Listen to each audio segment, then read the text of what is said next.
ಗೊತ್ತುಂಟ? ಏನಾಯ್ತು? ಈಗ ನಾರದರು ತಂದ ವಿಚಾರವನ್ನು ದೇವೇಂದ್ರ ಒಪ್ಪಿದ್ದಾನೆ.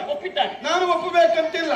ನಾನು ಒಪ್ಪು ನೀನು ಒಪ್ಪು ಎನ್ನುವ ಹಾಗೆ ನನ್ನನ್ನು ಓಲೈಸ್ತಾ ಇದ್ದೀರಿ ಅಂತಾದ್ರೆ ನಿಮಗೆ ಅವನ ಬಗ್ಗೆ ಏನೋ ಒಂದು ವಿಚಾರ ಗೊತ್ತಿರ್ಬೇಕು.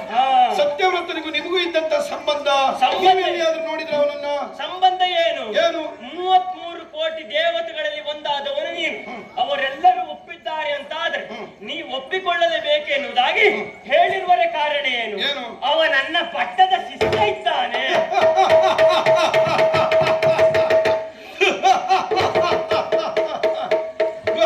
ಗೊತ್ತಾಯ್ತು. ಏನಾಯ್ತು? ಆವಾಗಿಂದಲೂ ನಾನು ನವಗ್ರಹಗಳ ಪಂಕ್ತಿಯಿಂದ ಎದ್ದು ಬಂದಾಗ ನನ್ನನ್ನು ಸಮಾಧಾನ ಪಡಿಸುವುದಕ್ಕಾಗಿ ನೀವೆದ್ದು ಬಂದ್ರಿ. ಅವ್ರು ಮಾತ್ರ ಏನು ಮಾತಾಡುದಿಲ್ಲ, ಮಾತಾಡ್ಲಿಲ್ಲ, ಸುಮ್ಮನೆ ಕೈ ಕಟ್ಟಿ ನಿಲ್ತಿದ್ದಾರೆ. ಯಾಕೆ? ನಿಮ್ಮನ್ನೇ ಮುಂದೆ ಬಿಟ್ಟಿದ್ದಾರೆ. ವಿಷಯ ತರುವುದಷ್ಟೇ ಅವರು, ಮಾತಾಡುದಿಲ್ಲ. ಯಾಕೆ? ಮಾತಾಡ್ಲಿಕ್ಕೆ ನನ್ನ ಮುಂಭಾಗದಲ್ಲಿ ಆಗುವುದಿಲ್ಲ. ಅವ್ರಿಗೆ ಗೊತ್ತುಂಟು. ಇವಾಗ ನೀವು ನಾನು ಮಾತಾಡ್ತೇನೆ ಎನ್ನುವಾಗ ಮುಂದೆ ಬಂದ್ರಿ. ನಿಮ್ಮನ್ನು ನಾನು ಮಾತಿನಿಂದ ಕಟ್ಟಿ ಹಾಕ್ತೇನೆ ಈಗ. ಯಾಕೆ ಕೇಳಿ? ಹೇಳಿದ್ರಲ್ಲ, ಪಟ್ಟದ ಶಿಷ್ಯ. ಗುರುಮಠದಲ್ಲಿ ಅನೇಕ ಮಂದಿ ಶಿಷ್ಯರಿದ್ದರು ಸಹ ಇವನನ್ನೇ ನೀವು ಆಯ್ಕೆ ಮಾಡಿಕೊಂಡಿದ್ದೀರಿ. ಯಾಕೆ? ಒಬ್ಬ ಕ್ಷತ್ರಿಯ ಕುವರನಿದ್ದಾನೆ. ಬಹುಶಃ ಗುರು ದಕ್ಷಿಣೆ ಯಥೇಚ್ಛವಾಗಿ ಬಂದಿರಬಹುದು. ಕೊಡುವವರಿದ್ದಾನೆ. ನಿನ್ನ ಪ್ರಕಾರ ಅಲ್ಲ, ಯಥೇಚ್ಛವಾಗಿ ನಿಮಗೆ ಬಂದಿರಬೇಕು. ಹಾಗಾಗಿ ಅವನ ಪರವಾಗಿ ನೀವು ಮಾತಾಡ್ತಾ ಇದ್ದೀರಿ. ಯಾಕೆ? ನವಗ್ರಹಗಳಲ್ಲಿ ಗ್ರಹ ತೇಜನಾದಂತಹ ಶನಿಯ ಕೋಪಕ್ಕೂ ಇಲ್ಲ ಶನಿಯ ತಾಪಕ್ಕೂ ಅವನ ಬದುಕು ಹಾಳಾಗಬಾರದು ಎಂಬ ಕಾರಣಕ್ಕಾಗಿ ತರಣಿಜ ಕೋಪವಿದೇಕೆ? ನೀನು ಕೋಪ ಮಾಡ್ಕೊಳ್ಬೇಡ, ಶಾಂತನಾಗು. ಅವನು ಸುದ್ದಿ ಬೇಡ ನಿನಗೆ. ಅವನನ್ನು ನಾನು ಹತ್ತಿರದಿಂದ ನೋಡಿದ್ದೇನೆ. ಅವನನ್ನ ಶಿಷ್ಯನಿದ್ದಾನೆ, ಪಟ್ಟದ ಶಿಷ್ಯನಿದ್ದಾನೆ. ನೀವೇನು ಹೇಳಿದ್ರು ಅವ ಕೇಳ್ತಾನೆ, ಎಲ್ಲ ಕೇಳ್ತಾನವ. ಅವ ಕೇಳ್ತಾನೆ, ಎಲ್ಲ ಕೇಳ್ತಾನೆ. ಅವ ಹೇಳಿದ್ದನ್ನು ನೀವು ಕೇಳ್ತೀರಿ. ಕೇಳ್ತೇನೆ. ಆದ್ರೆ ನಿನಗೆ ಶಿಷ್ಯರ ಹೊಂದಾಣಿಕೆ ಒಳ್ಳೇದುಂಟು.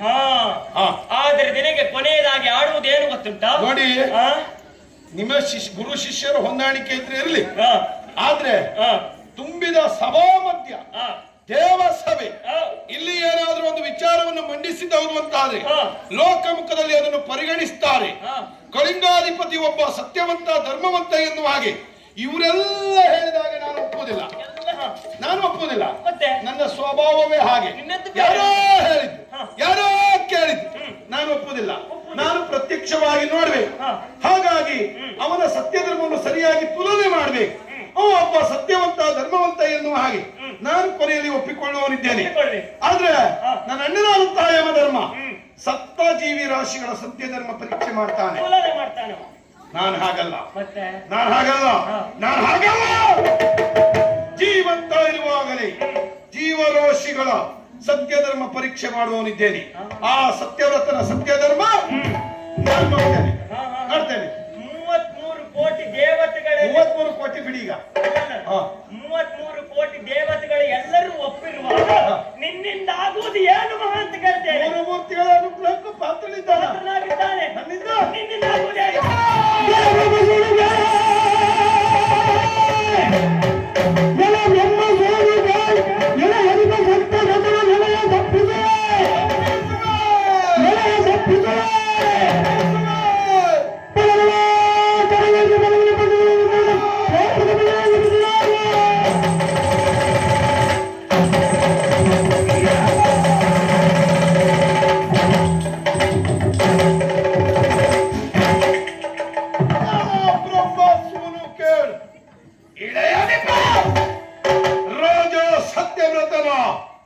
ನೆಲೆಯನ್ನು ತಪ್ಪಿಸುವೆ.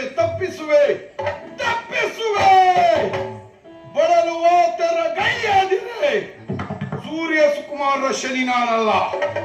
ನೀವೆಲ್ಲವರು ಸತ್ಯವಂತ ಎನ್ನುವ ಹಾಗೆ ಹೇಳಿಸಿಕೊಂಡಂತಹ ಆ ಸತ್ಯವ್ರತನ ಸತ್ಯ ಧರ್ಮ ಅದೆಷ್ಟು ಕಾಲ ಉರಿಸಿಕೊಳ್ತಾನೆ ಎನ್ನುವುದನ್ನು ನಾನು ನೋಡ್ತೇನೆ.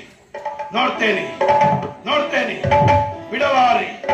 ಇಂದಿನಿಂದಲೇ ಹೊರಟೆ ನನ್ನ ಕಾರ್ಯ ಪ್ರಾರಂಭ. ದೇವೇಂದ್ರ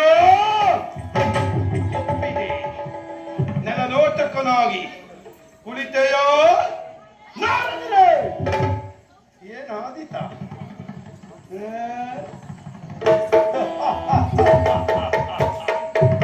ನಾನೇನೆನ್ನುವುದು ನಿಮಗೆ ಗೊತ್ತುಂಟು. ತೋರಿಸಿದ್ದೇನೆ. ವಸಿಷ್ಠನ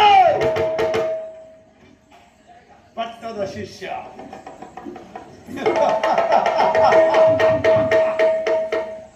ಗೊತ್ತುಂಟಲ್ವಾ?